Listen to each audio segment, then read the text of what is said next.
Baik, bismillahirrahmanirrahim. Assalamualaikum warahmatullahi wabarakatuh. Alhamdulillah, alhamdulillahirabbil alamin. Wa bihi nasta'inu ala umuri dunya waddin. Asyhadu an la ilaha illallah wa asyhadu anna Muhammadan abduhu wa rasuluhu la nabiyya ba'dah. Allahumma shalli ala Muhammadin wa ala alihi wasallam. Alhamdulillah, kita mengucapkan puji syukur kepada Allah Subhanahu wa taala atas segala limpahan nikmat, karunia, rahmat kepada kita semuanya. Sehingga pada alhamdulillah hari ini kita bisa berkumpul dan melaksanakan kewajiban kita, yaitu melaksanakan sholat subuh berjamaah di Masjid Al-Raya tercinta ini dengan kondisi sehat walafiat, dengan semangat dan istiqomah terus menjalankan apa yang diberikan Allah dan apa yang disampaikan oleh Rasulullah SAW. Bersama-sama bersalawat kepada Rasulullah SAW, pada para sahabat dan keluarga beliau dan seluruh pengikut ajaran beliau hingga akhir zaman, dan semoga kita termasuk di dalamnya. Para jamaah yang dirahmati Allah Subhanahu wa taala, alhamdulillah pada kajian subuh hari ini kita akan sama-sama menggali ilmu yang akan disampaikan oleh Ustaz Abu Zaidan. Alhamdulillah telah hadir di tengah-tengah kita. Dan mohon dipersiapkan, insyaallah kita bersiap niat dan ikhlas karena Allah dari rumah, dan semoga kita istiqomah dengan niat itu di sini dan konsentrasi untuk menyimak apa yang disampaikan oleh beliau. Semoga materi yang disampaikan itu menjadikan suatu keilmuan yang dapat kita aplikasikan atau kita realisasikan pada aktivitas kita kehidupan sehari-hari. Kajian pada hari ini atau subuh ini, insyaallah sesuai dengan agenda yang direncanakan, itu akan mengupas tentang keilmuan untuk kita dan keluarga. Akan membahas dari kitab Qawaid fi Tarbiyatil Abna karya Dr. Ibrahim bin Fakhr Al-Wada'an. Itu kaidah-kaidah mendidik anak dalam keislaman kita. Dalam keislaman itu mungkin sebagai pembuka dari saya. Mari kita sama-sama buka kajian ini dengan bacaan basmalah bersama-sama. Bismillahirrahmanirrahim. Untuk itu Ustaz Abu Zaidan, kami persilakan kepada Allah Subhanahu wa taala.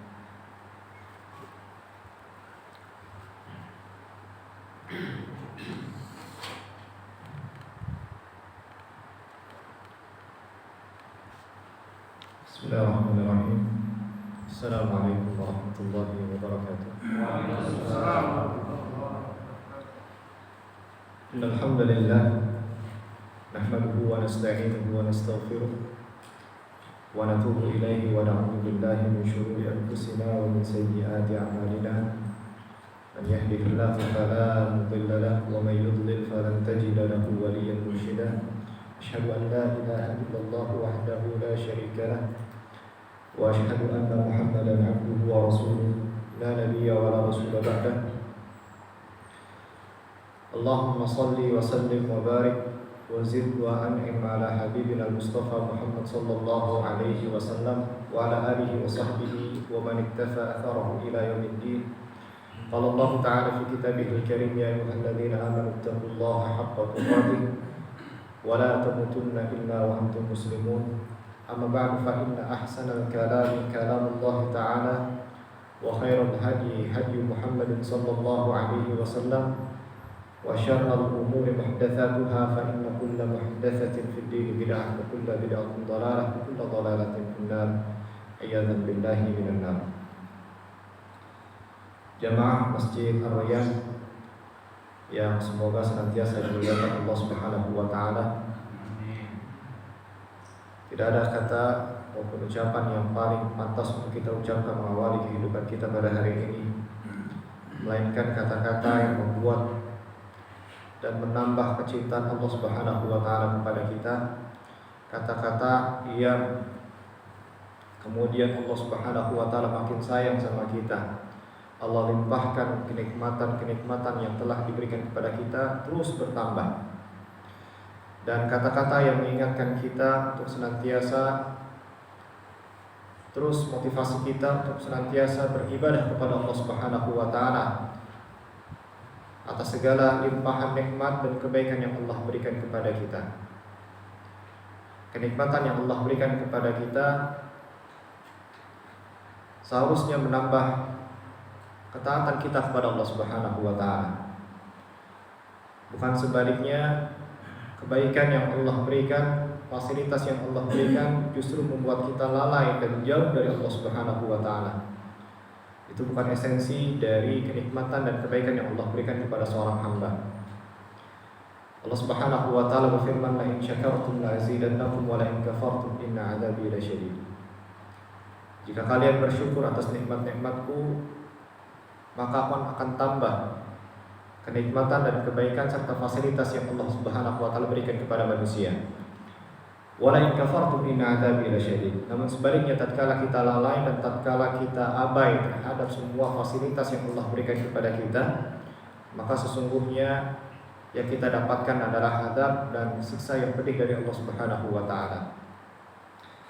Jamaah sekalian dimuliakan Allah Subhanahu wa taala, maka kenikmatan, maka satu kata yang kemudian membuat Allah Subhanahu wa taala menjadi ridha kepada kita adalah kita bersyukur kepada Allah Subhanahu wa taala. Dengan syukur Allah Subhanahu wa taala makin sayang dengan kita. Dengan syukur Allah Subhanahu wa taala akan tambah dan tambah. Kemudian selanjutnya kita berselawat kepada Rasul sallallahu alaihi wasallam. Sebagaimana Allah Subhanahu wa taala perintahkan kepada kita. Innallaha wa malaikatahu yusholluna 'alan nabi ya ayyuhalladzina amanu shallu 'alaihi wa sallimu taslima.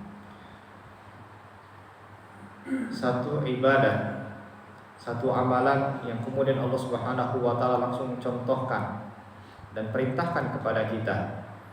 Sesungguhnya Allah Subhanahu wa taala berselawat, kemudian para malaikatnya, kepada Rasul sallallahu alaihi wasallam. Wahai orang-orang beriman, kata Allah Subhanahu wa taala, shallu alaihi wa sallimu taslima. Berselawatlah kepada Rasul sallallahu alaihi wasallam dan berikan selamat kepada beliau. Selawatnya Allah Subhanahu wa taala yang kemudian menjadi perintah kepada kita semua, berarti Allah Subhanahu wa taala memuji Rasulnya di hadapan para malaikatnya, di hadapan para penduduk langit. Kemudian para malaikat juga ikut berselawat kepada Rasul sallallahu alaihi wasallam. Para jamaah sekalian dimuliakan Allah Subhanahu wa taala, kita bersyukur pada Allah Rabbul Izzati wal Jalal. Pada kesempatan pagi hari ini kita kembali bermuajahah, kembali duduk di salah satu dari taman-taman surga Allah Subhanahu wa taala. Semoga duduknya kita ini adalah bentuk dan indikasi cintanya Allah Subhanahu wa taala kepada kita. Semoga dengan duduknya kita pada pagi hari ini adalah bentuk keinginan atau kebaikan yang Allah Subhanahu wa taala hendaki kepada kita semua. Karena Rasul sallallahu alaihi wasallam pernah bersabda, "Man yuridillahu bihi khairan yufaqihuhu fid-din." Barang siapa yang Allah Subhanahu wa taala kehendaki baginya, bagi seorang hamba kebaikan, maka Allah Subhanahu wa taala akan mudahkan dia untuk menuntut ilmu agama. Ketika Allah Subhanahu wa taala cinta kepada seorang hamba, maka salah satu indikasinya adalah Allah berikan taufik kepada dia untuk dimudahkan menuntut ilmu agama, untuk kemudian difahamkan ilmu agama, untuk kemudian dimudahkan oleh Allah Subhanahu wa taala mengamalkan atas ilmu yang telah dia dapatkan. Ini merupakan salah satu bentuk keberkahan dari Allah Subhanahu wa taala kepada seorang hamba tatkala dia menuntut ilmu, kemudian dia bisa mengamalkan atas ilmu yang dia dapatkan. Ya. Tidak kemudian ilmu tersebut menjadi sebuah teori dan sebuah menjadi materi, ya, yang menambah khazanah ilmiah dia, namun sesungguhnya tidak menambah ketaatan dia kepada Allah Subhanahu wa taala. Ini merupakan salah satu tidak keberkahan atas ilmu seorang hamba. Jamaah sekalian dimuliakan Allah Subhanahu wa taala, kita akan kembali melanjutkan kajian kita pada kajian Qawaid fi Tarbiyatil Abna. Qawaid fi Tarbiyatil Abna. Kaidah-kaidah dalam mendidik anak. Saya ingin mengingatkan kembali kepada kita semua adalah orang tua. Baik orang tua yang baru saja menjadi orang tua atau sudah lama menjadi orang tua atau akan menjadi orang tua. Ada di sini yang akan menjadi orang tua? Nah, ada ya, akan menjadi orang tua. Baik. Ya. Ilmu qawaid fi tarbiyatil abna, kaidah-kaidah dalam mendidik anak. Ya. Sejatinya akan selalu dibutuhkan dan pasti dibutuhkan.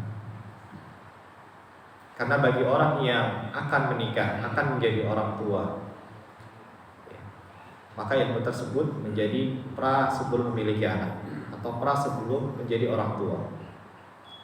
Maka tatkala seorang laki-laki, pasangan laki-laki dan perempuan untuk kemudian melahirkan seorang anak, maka telah resmi dia menjadi orang tua dan Allah Subhanahu wa taala telah berikan kepada dia amanah. Dan bagi mereka orang tua yang sudah lama, bahkan anaknya sudah besar, tentunya masih memiliki tanggung jawab untuk terus amar ma'ruf nahi munkar. Sebagai bentuk tanggung jawab seorang bapak, tanggung jawab seorang ibu kepada anaknya. Setidaknya ilmu tersebut bisa kembali diajarkan kepada anaknya yang akan menjadi orang tua. Sehingga ilmu ini menjadi ilmu yang sangat bermanfaat sekali. Dan jemaah sekalian dimuliakan Allah Subhanahu wa taala, diingatkan pula pada awal kajian ini untuk kita kemudian berdoa kepada Allah Subhanahu wa taala akan ilmu yang bermanfaat. Ya. Kita berdoa kepada Allah Subhanahu wa taala agar diberikan ilmu yang bermanfaat. Sebagaimana di dalam riwayat Rasulullah sallallahu alaihi wasallam pernah bersabda, Allahumma inni as'aluka ilman nafi'an wa rizqan thayyiban wa 'amalan mutaqabbala. Nabi alaihi salatu wasallam telah mengajarkan kepada kita sebuah doa yang sangat luar biasa, yang kemudian doa tersebut menjadi pedoman kita dalam sehari-hari. Ya. Karena Allah Subhanahu wa taala tahu akan kebutuhan manusia akan ilmu. Namun apakah semua ilmu itu bisa dilahap oleh dia? Ya. Apakah kemudian ilmu tersebut yang segitu banyaknya dapat bermanfaat di kemudian hari? Apakah ilmu tersebut kemudian dapat menambah ketaatan dia kepada Allah Subhanahu wa taala dan mendekatkan dirinya kepada Allah Subhanahu wa taala atau tidak? Atau dengan dia belajar justru semakin jauh dia dengan Allah Subhanahu wa taala dan semakin dekat dengan dunia. Ya. Ini perlu diingatkan. Ya. Karena tujuan kita di dunia ini adalah untuk beribadah kepada Allah Subhanahu wa taala. Wa ma khalaqtul jinna wal insa illa liya'budun. Tidaklah aku ciptakan jin dan manusia melainkan untuk beribadah kepada Allah Subhanahu wa taala. Maka ujung kita belajar dari TK sampai kita S3, sampai kita belajar apapun itu tanpa baik itu formal maupun non formal, maka ujung-ujungnya adalah bagaimana kemudian kita menjadi hamba yang pandai beribadah kepada Allah Subhanahu wa taala. Tatkala kita belajar namun ujungnya bukan untuk beribadah kepada Allah Subhanahu wa taala, maka tinggalkan. Ya. Ini menjadi penting tujuan pendidikan kita ini, Pak. Jadi tujuan pendidikan kita apa sih? Ini harus ditentukan dulu dari awal. Ya. Tanya tuh sama kita sendiri. Ya. Selama ini saya belajar untuk apa ya? Ini penting. Ya. Tanya sama anak kita, tujuan kamu belajar apa? Karena Allah Subhanahu wa taala telah menciptakan dan telah menggariskan sebuah visi untuk manusia, dan ini diterapkan pada semua aspek kehidupan. Dan terutama adalah pendidikan, dan terutama adalah ketika belajar kita ngaji. Tujuan kita apa? Tujuan kita adalah sebagaimana yang Allah Subhanahu wa taala inginkan dan menjadikan tujuan tersebut tujuan manusia di kehidupan di dunia adalah beribadah kepada Allah Subhanahu wa taala. Kita belajar matematika, kita belajar A, kita belajar B, semuanya ujungnya adalah untuk beribadah kepada Allah Subhanahu wa taala. Ya. Bagaimana kemudian kita dengan ilmu tersebut mengabdikan diri kita di hadapan Allah Subhanahu wa taala. Jemaah sekalian dimuliakan Allah Subhanahu wa taala, ilmu ini merupakan suatu ilmu yang bermanfaat sebagaimana tadi kita memohon kepada Allah Subhanahu wa taala akan ilmu yang bermanfaat. Dan kita berdoa pula agar dihindari dari ilmu yang tidak bermanfaat. Sebagaimana Nabi Shallallahu Alaihi Wasallam juga berdoa. Kalau tadi di awal Rasulullah Shallallahu Alaihi Wasallam mengajarkan kita sebuah doa untuk meminta ilmu yang bermanfaat. Allahumma inni as'aluka ilman nafi'a. Ya Allah, aku memohon kepada Engkau ilmu yang bermanfaat. Wa rizqan thayyiban, dan rezeki yang thayyib, rezeki yang baik. Bukan rezeki yang banyak, namun sesungguhnya tidak berkualitas. Ya, tapi rezeki tersebut adalah rezeki yang baik, rezeki yang baik, dan tentunya adalah rezeki yang halal. Wa amalan mutaqabbalan, dan amalan yang kemudian diterima oleh Allah Subhanahu wa taala dan dilihat. Nabi Shallallahu Alaihi Wasallam juga mengajarkan kepada kita untuk kita kemudian berdoa dan berlindung pada Allah Subhanahu wa taala dari ilmu yang tidak bermanfaat. Allahumma inni a'udzubika min ilmin la yanfa', wa qalbin la yakhsha, wa min nafsin la tashba', wa min da'watin la yustajabu lah. Ya Allah, ya Rahman, ya Tuhanku, aku memohon kepada Engkau agar dilindungi dari apa?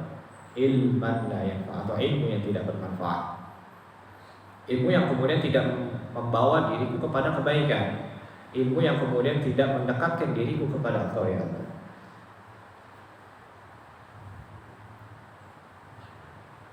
Wa qalbin la yakhsha, dari hati yang tidak khusyuk, susah untuk khusyuk, susah untuk fokus. Ya. Hati yang tunduk kepada Allah Subhanahu wa taala. Ketika mendengarkan ayat-ayat Allah, ketika mendengarkan hadis-hadis Rasulullah sallallahu alaihi wasallam, ya, itu tidak kemudian kita tunduk hati kita. Justru datanglah sebuah kesombongan dan lain sebagainya. Ya. Rasa apa yang sudah ada dalam dirinya dia adalah sudah lebih baik. Apalagi di hadapan ilmu, jemaah sekalian muliakan Allah Subhanahu wa taala. Ini hati-hati. Ya. Ini adalah penyakit yang sering terjangkit kepada para penuntut ilmu. Ya, penyakit sombong. Maka tatkala kita berada di majelis ilmu, tatkala kita sedang berada di hadapan Al-Quran, tatkala kita berada di hadapan sunnah-sunnah Nabi dan hadis-hadis Rasulullah Shallallahu Alaihi Wasallam, maka kosongkan diri kita, kemudian kita menerima hidayah tersebut. Jadikan diri kita merasa bodoh tatkala kita berada di hadapan Al-Quran Al-Karim dan berada di hadapan hadis-hadis Rasulullah Shallallahu Alaihi Wasallam. Jadi ilmu tersebut atau ilmu yang akan kita pelajari merupakan ilmu yang semoga Allah Subhanahu wa taala berikan keberkahan dan kebermanfaatan untuk kita semua dalam kehidupan kita. Jamaah yang semoga dimuliakan Allah Subhanahu wa taala, kita akan memasuki kaidah yang ketiga. Setelah dua pertemuan kemarin kita telah membahas kaidah yang pertama dan kaidah yang kedua. Kaidah yang ketiga, al-qaidah tsalitsah sahib ibnaka. Kaidah ketiga dalam mendidik anak-anak kita, dan ini tentunya juga berlaku untuk kita sebagai orang tua, dan itu yang utama karena tugas tentang jawab pendidikan adalah sepenuhnya ada di hadapan orang tua. Dan itu tentunya juga berlaku kepada para pendidik, baik pendidikan yang ada di sekolah formal maupun non formal. Karena kita sebagai orang tua juga bertugas sebagai seorang pendidik, Pak. Pendidik untuk anak-anak yang ada di lingkungan kita. Ya, pendidik yang ada di lingkungan kita. Ada anak di depan kita, kemudian ada anak di tetangga kita, main ke rumah kita, gitu kan ya, bermain dengan anak-anak kita. Nah, kita juga yang paling utama adalah anak kita. Itu adalah tanggung jawab kita. Namun kita juga memiliki tanggung jawab lain, ya, untuk menciptakan lingkungan yang baik untuk anak-anak kita. Maka kalau seandainya kita tidak memposisikan diri sebagai pendidik, siapa yang akan mendidik mereka? Kalau kita tidak memposisikan diri kita sebagai seorang pendidik, kita tahu ilmunya, ya. Namun kenapa kemudian kita tidak mengajarkan kepada anak-anak yang lain? Ya. kita tidak memberikan manfaat kepada anak-anak yang lain, ya. Semoga anak tersebut kemudian mendapatkan hidayah dari Allah Subhanahu wa taala, ya, dan berawal kebaikan tersebut dari ucapan dan tingkah dan sikap kita yang kita ajarkan kepada anak-anak yang ada di lingkungan kita. Guru pun demikian, ya, karena anak-anak tidak 100% berada di sekolah, namun menjadi tanggung jawab, ya, untuk menciptakan sebuah lingkungan yang baik adalah dengan berperan sebagai seorang guru. Adanya seorang guru di daerah tersebut. Nah, seorang guru ini adalah menjadi partner bagi orang tua dalam pendidikan anak-anaknya, ya. Maka sebaiknya guru, lingkungan dengan orang tua bersinergi untuk menciptakan sebuah lingkungan yang baik. Kalau masing-masing ini berjalannya sendiri-sendiri, ya sudah Pak, gitu, nggak jelas hasilnya. Ya, orang tuanya maunya seperti ini, gurunya pengen seperti itu, lingkungannya seperti ini, itu. Ya, pendidikan gaduh-gaduh jadinya nanti. Ya, alangkah baiknya kalau sebuah pendidikan itu kemudian direncanakan dengan baik dan dibangun dengan atas kerjasama. Tentunya akan melahirkan sebuah generasi yang insya Allah sangat luar biasa. Kaidah ketiga atau dalam prinsip-prinsip yang ketiga dalam pendidikan anak adalah sahib ibnaka. Jadilah sahabat untuk anak-anakmu. Jadilah sahabat untuk anak-anak. Syekh melanjutkan al-musahabatu bima'na al-mulazamah wal mu'asyarah wal murafaqah. Bersahabat di sini secara bahasa diartikan sebagai al-mulazamah wal mu'asyarah wal murafaqah. Bersahabat itu menetapi si anak. Kemana si anak berada kita pun ikut di sampingnya. Mulazamah. Kita ada di kajian, anak kita ada di sebelah kita. Kita mau ke toko buku, anak kita ada di samping kita. Membersamai sebuah kebaikan, di samping pasti ada anaknya. Kemana-mana sama anak, Masya Allah. Ke masjid sama anaknya, ke lapangan bola, ada bapak, ada anaknya pula. Ya. Kadang-kadang diikutkan dalam sebuah pertemuan.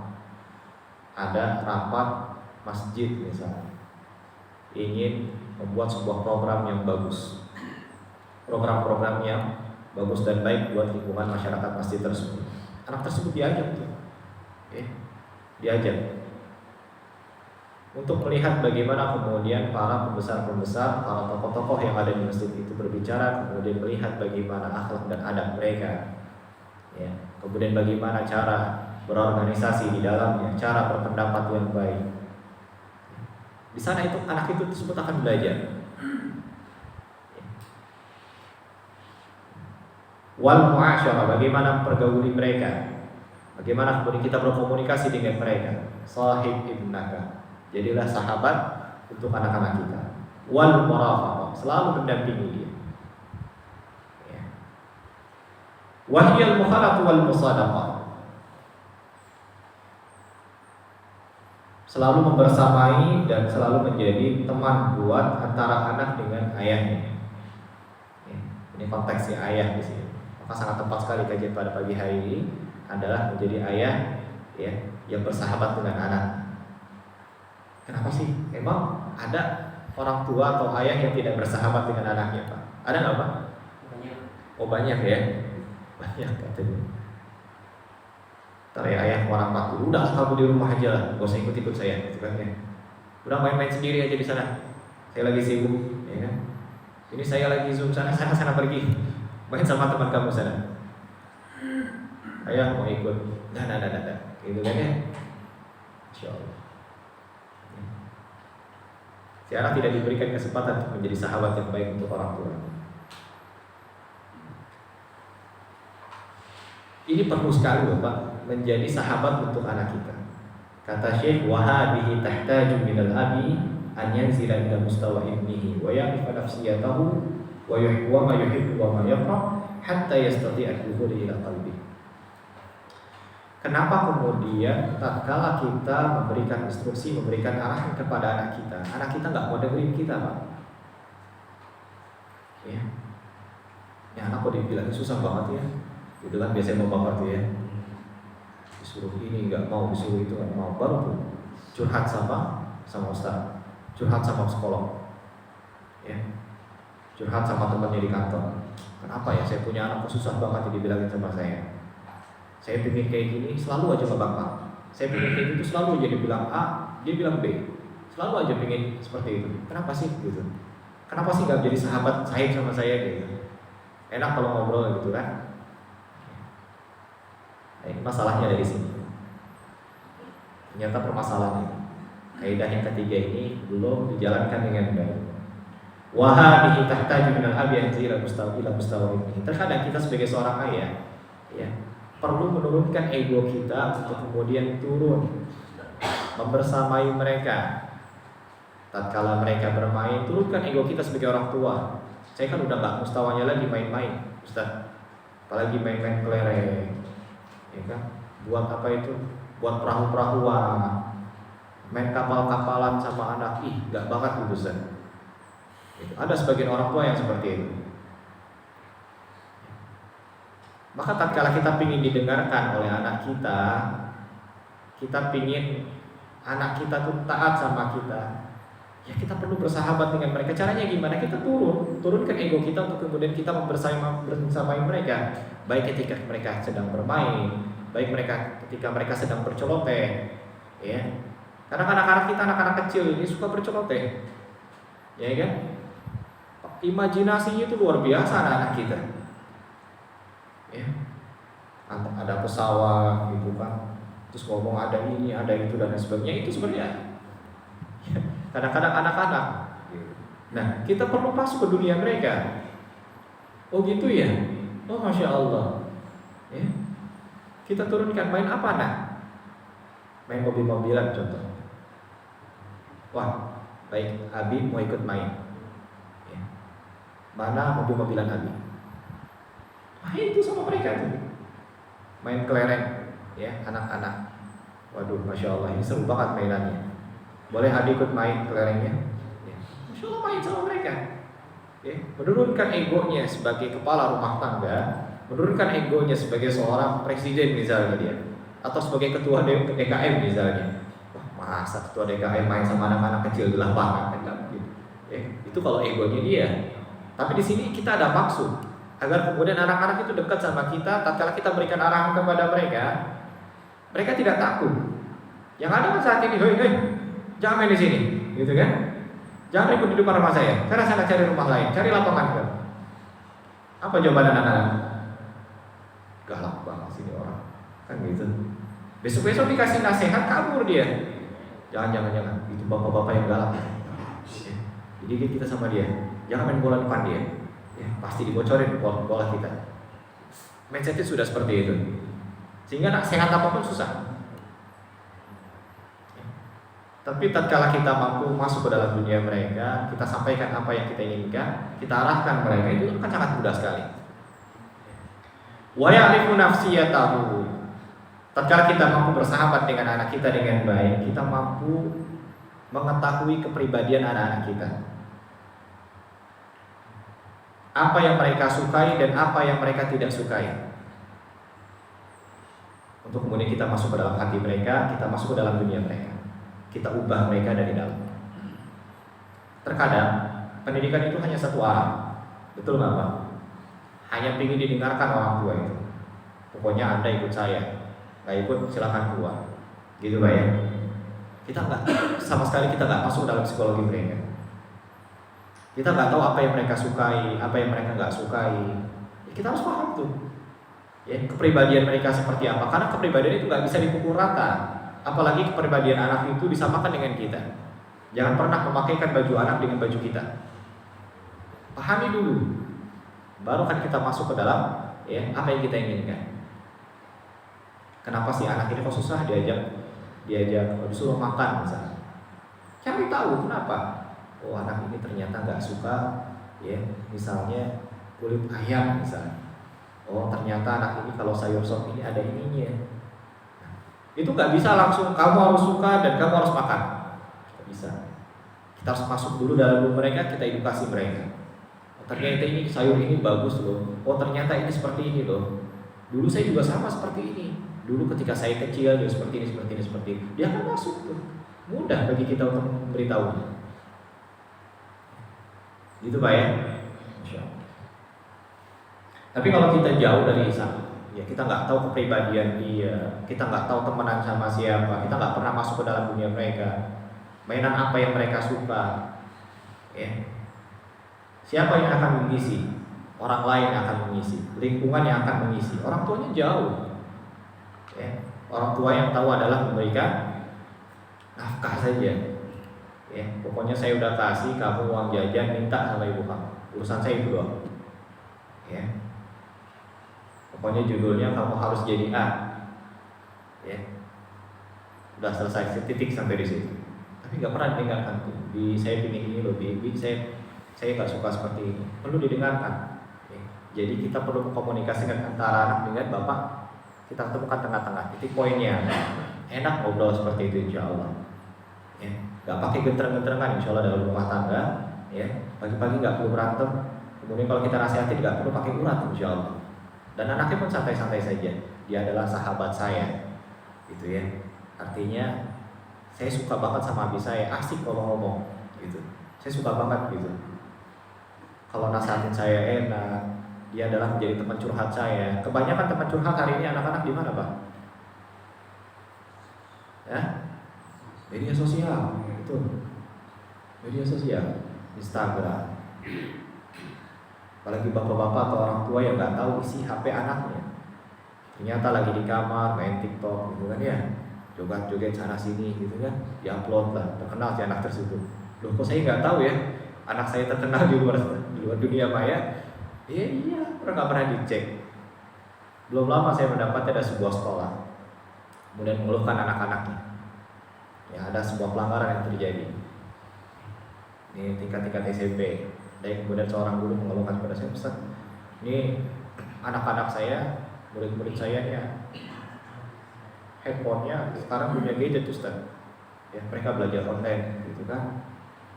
Akibatnya apa Ustaz? Orang tuanya nggak pernah ngecek. Ternyata sudah mulai si anak itu sudah masuk masa-masa pubertas. Dia suka dengan lawan jenisnya. Mulailah tuh chat dari dia nggak dapat nomor WhatsAppnya di Instagram lah dia dapat. Dicek sama ustaz tersebut, ternyata hubungannya sudah semakin jauh dengan teman lawan jenisnya itu.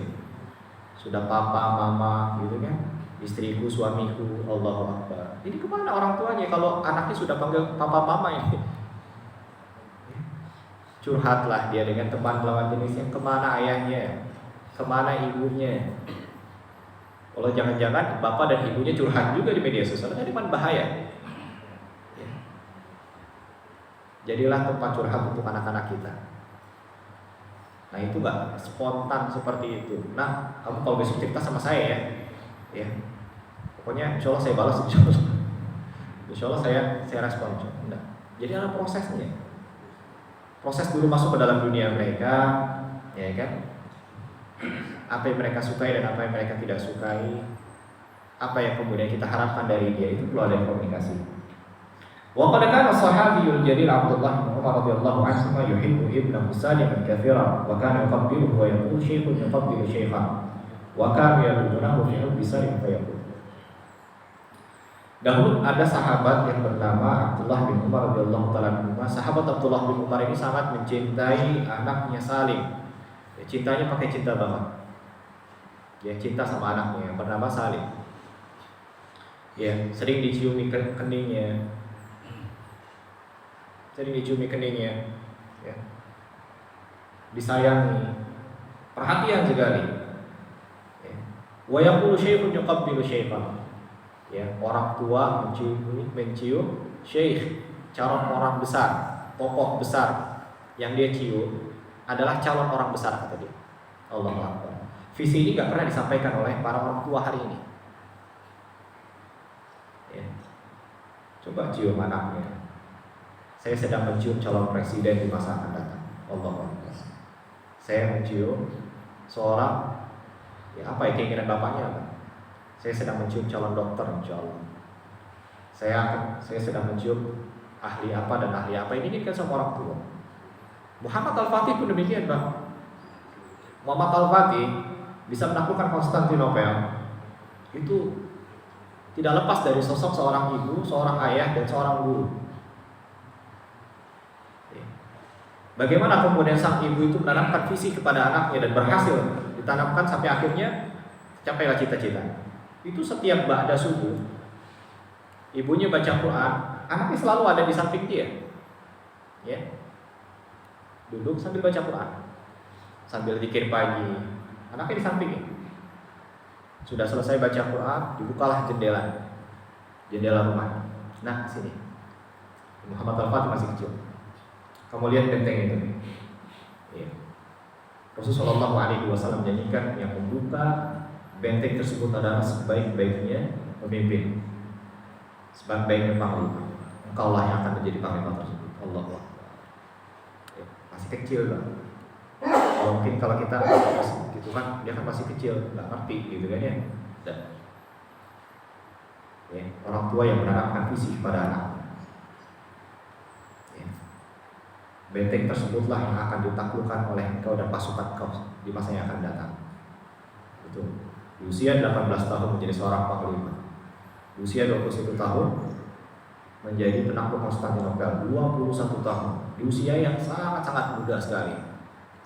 Ya, tetapi berhasil mendobrak ya, benteng yang sangat kuat, dan itu dijanjikan dan itu belum pernah didapati oleh pemimpin-pemimpin sebelumnya.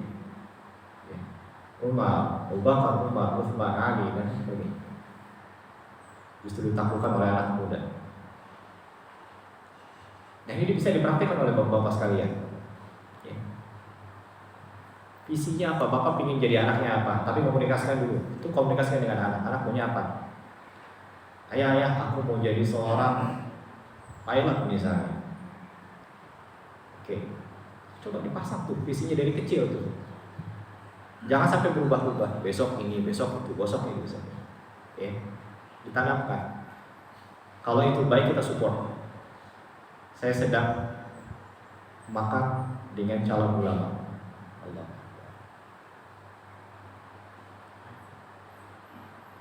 Dipasangkan, jadi dimimpikan sama dia itu. Ahlan wa sahlan anakku, dari pulang dari sekolah gitu kan, capek lelah gitu, cium tangan, masya Allah, ini calon ulama dan calon pemimpin di masa akan datang. Terpasang di mindset dia. Dan itu kalau sekali, kalau berkali-kali gimana itu? Terngiang-ngiang nggak dalam dia? Masya Allah, saya akan jadi pemimpin kata ayah saya. Saya akan menjadi seorang ulama kata ayah saya. Dan saya pengen menjadi ulama tersebut. Allah. Ya. Itu perlu. Jadi dihipno dengan cara kata-kata tadi. Jangan kata-kata yang negatif, Pak. Ya. Ada orang tua yang kemudian mendaunkan anak dengan kata-kata celaan misalnya, dengan kata-kata yang sifatnya bullying misalnya. Ah, kamu ini bisa apa? Nah, gitu kan? Ya maka dia akan bilang, saya bisa apa kata ayah saya. Itu sampai itu tua nanti seperti itu. Akan diingat oleh anak tersebut. Kamu apalagi dengan kata-kata yang tidak baik, seperti kata bodoh misalnya. Dia akan mindset dalam pikiran dia, saya adalah anak yang bodoh, saya nggak bisa apa-apa. Dia akan malas melakukan ini, malas melakukan itu. Dia akan nggak totalitas ketika disuruh sama orang tuanya. Kenapa? Wah, kata ayah saya, kata abi saya, saya orang bodoh.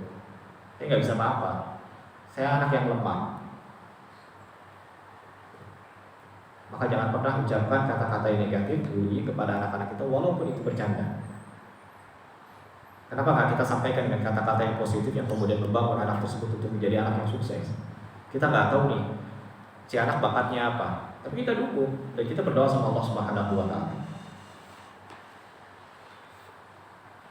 Faqad kana Salim rahimahullah yulazimu walidahu katsiran fi halaqatil ilmi wa yadbahu wa yasiru haythara wa yasmu min abihi wa yahfaz bal wa yufti ahyanan bi hadratihi. Lihat apa yang dilakukan Abdullah bin Umar kepada anaknya Salim. Salim rahimahullahu taala yulazimu walidahu. Dahulu Salim yaitu selalu menjadi partner bapaknya. Kemana-mana bapaknya ini ikut dia. Selalu ada bapaknya di sana. Ya, bapaknya sedang mengisi kajian, anaknya ada di sebelah. Bapaknya sedang ikut kajian, anaknya sedang ada di sebelah. Anak itu akan melihat bapaknya, oh seperti inilah calon pemimpin besar. Oh seperti inilah calon ulama. Ya. Jangan kemudian dihadapkan anak-anak kita dengan hal-hal yang negatif, hal-hal yang dapat diikuti oleh anak-anak kita. Ustaz, kenapa sih anak saya ini sukanya megang gadget terus, susah banget disuruh lepas dari gadget? Kenapa? Sebabnya bapaknya dan ibunya ya, lebih banyak dengan gadgetnya daripada anaknya ya. Bapaknya pegang gadget, anaknya liatin. Tidak ada satu waktu si anak ada di rumah melainkan bapaknya sedang pegang gadget. Demikian dengan ibunya. Maka wajar kata-kata ulama, kata-kata yang menjadi ahli ilmu tadi itu hanya sekedar angan-angan, tidak kemudian memotivasi dia untuk ke sana. Ya, ini perlu kita sadari dan perlu kita evaluasi diri kita. Bersama dengan anaknya selalu dalam kebaikan, pasti ada anaknya di situ. Wayan ba'u, dia ikut kemana-mana tuh bapak. Wayasiru haitsu sar. Dia berjalan di mana bapaknya berjalan. Bapak saya jalannya seperti ini, sampai seperti itu kalau sahabat. Bapak saya duduknya seperti ini. Bapak saya dan jalannya seperti ini. Makanya jadikan kita benar-benar yang terbaik untuk anak-anak kita. Rasulullah SAW pun demikian mengajarkan para sahabatnya, dan itu tertuang dengan Abdullah bin Umar. Dicontohkan oleh Abdullah bin Umar ketika beliau wafat. Rasulullah SAW wafat, ya, maka para pendidik ikut-ikut ini, ya. Para murid-murid ikuti Rasulullah SAW bagaimana jalannya Rasulullah, bagaimana kemudian Rasulullah SAW ini pernah duduk di bawah pohon ini, caranya gimana, sampai seperti itu. Sampai kata sebuah asar disebutkan, kalau seandainya engkau bisa melakukan menyisir rambut dan kau pernah melihat Rasulullah SAW menyisir rambut, ikutilah sebagaimana Rasulullah SAW menyisir. Sampai seperti itu, Bang. Kaitannya dengan anak kita ya, anak kita akan selalu mencontoh para pendidiknya, maka hati-hati. Ya. Bal wa yufti ahyanan bihadratihi. Terkadang bahkan Abdullah bin Umar sedang memberikan fatwa, anaknya sedang ada di situ. Bagaimana kemudian mimpinya menjadi seorang ulama tidak tercapai? Bapaknya dilihat seperti itu, menyampaikan ilmu, hadir di majelis ilmu, menyampaikan hal-hal kebaikan, maka akan sangat mudah sekali bagi anak tersebut untuk mengikuti si bapak.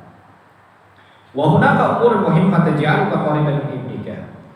Syekh di sini menyebutkan tips-tips bagaimana kemudian kita dekat dengan anak-anak kita bisa menjadi sahabat untuk anak-anak kita. Yang pertama adalah al-mizah ma'ahu. Ya. Bercanda dengan mereka. Bercanda dengan mereka. Tentunya bercandanya dengan ada adab-adabnya. Bercanda yang sewajarnya. Tidak bercanda dengan hal-hal yang berbohong, bullying, merendahkan satu dengan yang lain. Kadang-kadang bercanda kita kurang kualitas juga, Pak. Ya, dengan anak itu kurang berkualitas juga. Anak itu lebih banyak seperti hal bullying saja. Ya, ini nggak baik. Ya. Kenapa kemudian wibawanya menjadi turun? Karena kualitas bercanda kita tidak baik. Tapi kalau kualitas bercanda kita baik, hasilnya adalah kita bersahabat dengan anak kita. Ya. Itu pertama. Jadi jangan takut untuk kemudian wibawa kita turun disebabkan karena kita bercanda sama anak-anak kita. Saya nggak mau bercanda sama anak-anak, takut wibawa saya turun, takut saya nggak dihargai sama anak saya. Tidak seperti itu. Perhatikan bagaimana cara bercandanya dulu. Kalau bercandanya bersifat negatif kepada si anak, menimbulkan marah kepada si anak, menimbulkan bekas yang tidak baik kepada anak, dan disitulah wibawa kita turun. Kita banyak mendownkan si anak, nggak mensupport dia di dalam bercanda, ya itu justru mau menurunkan wibawa kita. Ya. Yang pertama, mizah al-basyasyatu wal ibtisamah fi wajhihi. Tips yang kedua agar kemudian kita bisa bersahabat dengan anak kita adalah al-basyasyah wal ibtisamah fi wajhihi. Berusaha untuk menampakkan wajah yang ceria dan tersenyum di hadapan anak-anak kita. Beratnya Pak untuk tersenyum dan berbuka ceria di hadapan anak-anak kita. Jangan cemberut aja. Ya, apalagi udah akhir-akhir bulan. Jangan ditanya nih katanya. Ini udah tanggal gak enak aja Pak. Ya. Pengen ditanya bayaran, ditanya minta jujan, minta ini, minta itu, aduh gak enak aja buka jawabannya. Jangan seperti itu. Ya. Tampakkan wajah senyum, Masya Allah, Bunai, Masya Allah anak saya, Masya Allah anakku saya. Gimana kabarnya, sehat? Gimana tadi belajar kamu hari ini? Ngapalin apa tadi? Belajar apa sama guru? Belajar adab apa sama guru? Si anak itu kan ceria, Masya Allah. Senyum dia biasanya. Dia akan curhat tuh. Tadi aku nggak ngaji, nggak dilanjutin sama gurunya. Tadi aku seperti ini, tadi aku seperti ini. Masya Allah, nggak apa-apa. Besok belajar lagi. Nanti kita ajarkan. Nanti kita belajar. Tuh. Enak. Besok itu curhat tadi dia. Ayah, ini tadi kata gurunya seperti ini. Gitu. Bagaimana pendapatnya? Positif. Jangan baru datang, anaknya sudah dimarahi, anaknya sudah cemberutin. Gua nggak enak nih kata anaknya. Udah nggak enak aja wajahnya ayah itu udah nggak enak, wajah abinya udah nggak enak. Apa saja bagi hari ini, ya. Jangan disentuh pokoknya. Apalagi sampai buminya itu bilang, gitu kan? Jangan sentuh bapak mulai. Lagi sensitif, gitu kan? Mukanya udah nggak enak gitu. Ya, di hadapan anak-anak kita, apalagi anak-anak kecil. Tampakkan wajah selalu ceria, tampakkan selalu tersenyum di hadapan anak-anak kita. Al-mulatafah, berlemah lembut dengan mereka. Walimul kalam, tips selanjutnya adalah agar kemudian bisa bersahabat dengan anak kita adalah gunakan bahasa yang lembut, bahasa yang enak dengan anak-anak kita.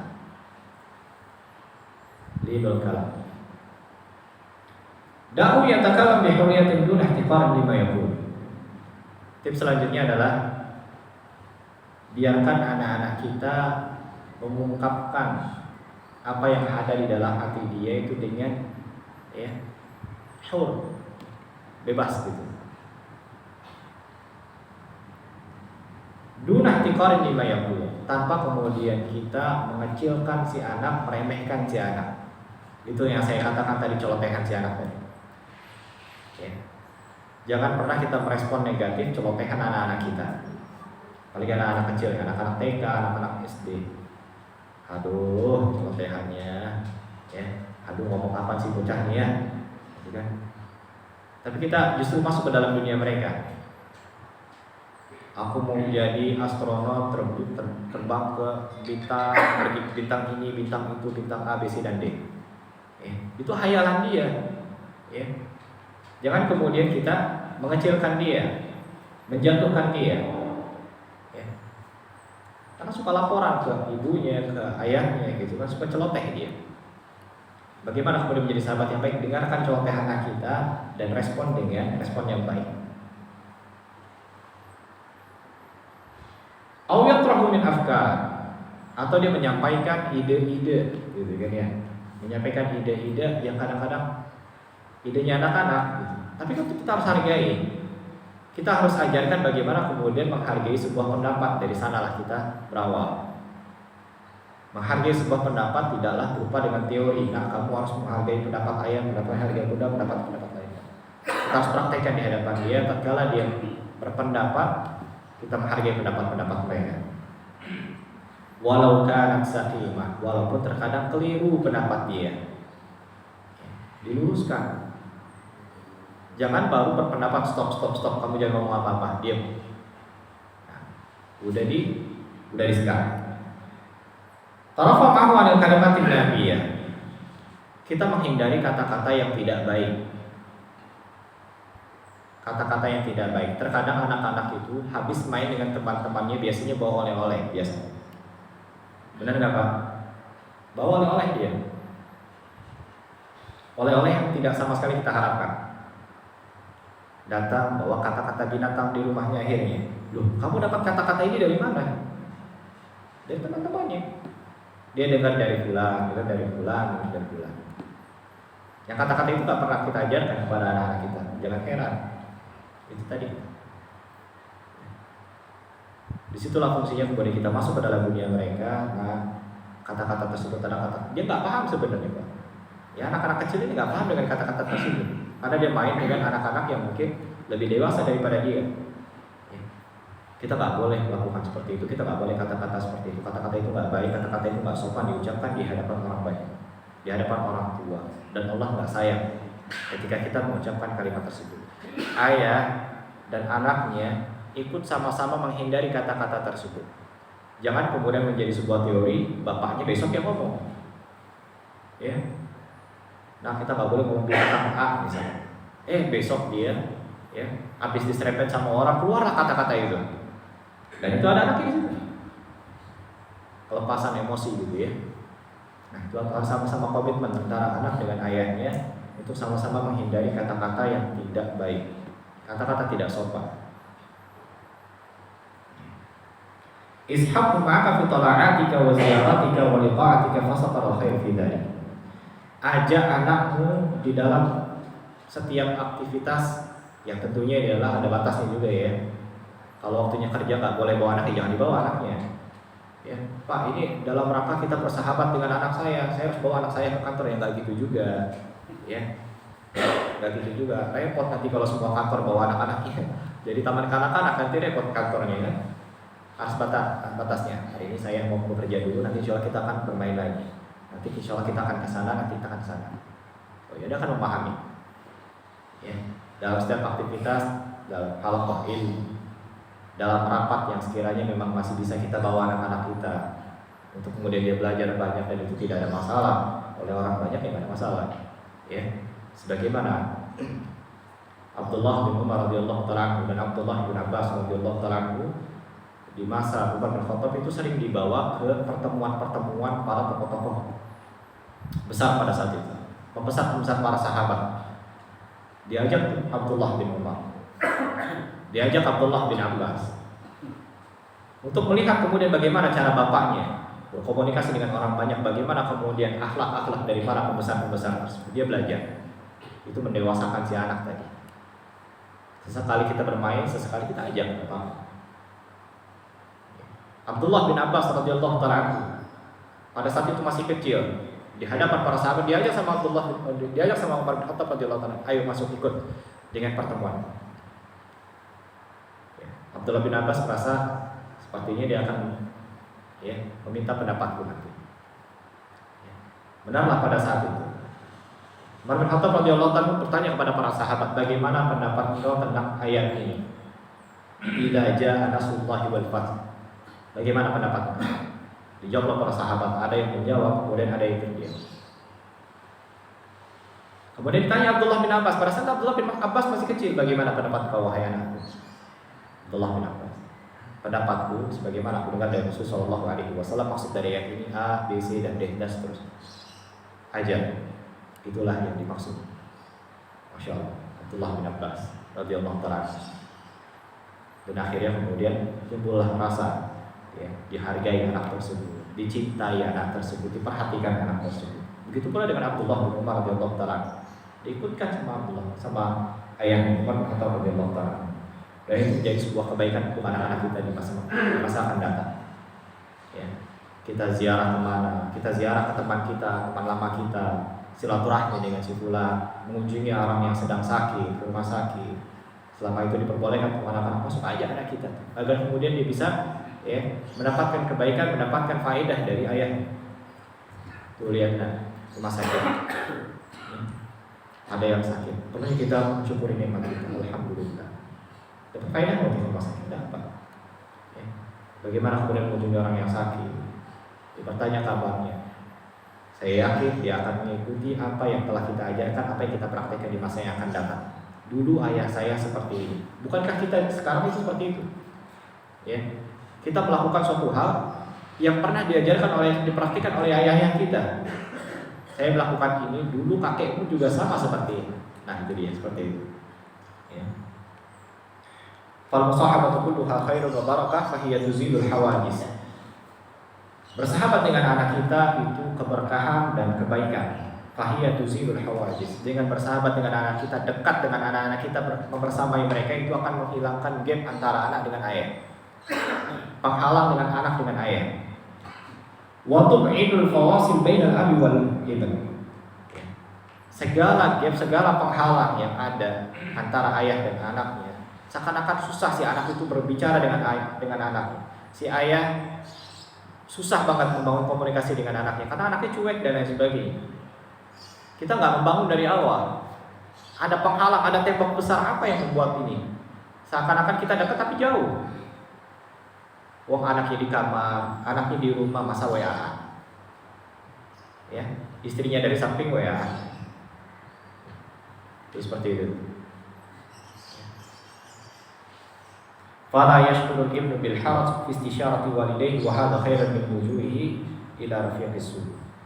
Dan ini tentunya ya, agar kemudian si anak ini tidak merasa berat ketika menyampaikan sebuah permasalahan yang ada dalam hidupnya.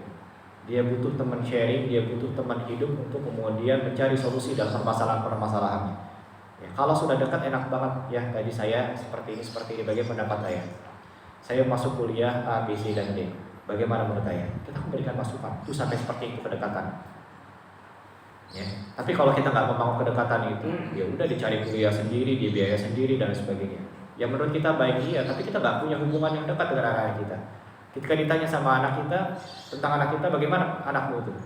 Saya nggak tahu. Saya sibuk sekolah, saya sibuk ngaji, saya sibuk bekerja dan sebagainya. Ya. Anak saya nggak tahu jadi apa. Diakibatkan karena tidak bersama si anak. Wahana khairu min rujui ila rafiqis. Dan ini menjadi suatu hal yang sangat penting sekali untuk kita perhatikan agar kemudian anak kita itu tidak mencari teman-teman yang buruk. Dia tidak salah tempat ketika curhat. Ya. Dia curhat sama di medsos yang nggak pernah dia kenal. Akhirnya mengarahkan, udahlah kamu keluar aja dari rumahmu. Kalau ayah kamu seperti itu, kamu pergi aja dari rumah. Cari uang sendiri, cari udah. Gak ada kebaikan buat orang tua kamu. Anak ini kadang-kadang kalau cerita itu cuma dari satu sisi doang. Dia gak mampu berpikir secara komprehensif. Dia pinginnya didengar, dia pingin cari pembelaan dan lain sebagainya. Orang yang mendengar kalau gak bijak, kalau salah tempat curhatnya, dia akan mengarahkan hal yang buruk pada anak kita.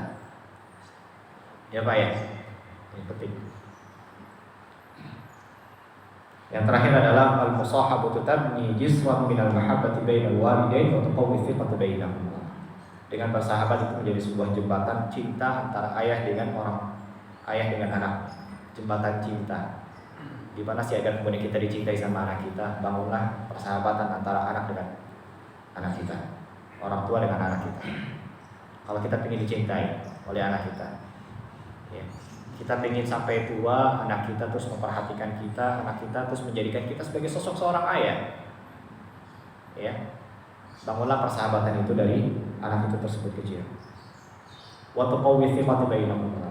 Ya, terbangunlah rasa percaya antara satu dengan yang lain. Saya percaya dengan ayah saya percaya dengan anak saya. Dimanapun anak saya berada, saya telah membangun kedekatan itu, emosional kita sudah terbangun. Insya Allah dia akan, saya percaya walaupun dimanapun dia berada. Itu efek dari atau manfaat dari kita bersahabat dengan anak-anak kita. Ini mungkin yang dapat saya sampaikan pada kesempatan pagi hari ini. Semoga kajian parenting atau kajian tentang pendidikan ini bermanfaat dalam kehidupan kita, dalam membersamai keluarga kita di rumah. Kurang lebihnya mohon maaf. Yang benar datangnya dari anak datang dari Allah Subhanahu wa taala, kesalahan dan kekeliruan dari anak pribadi dan dari syaitan. Wassalamualaikum warahmatullahi wabarakatuh.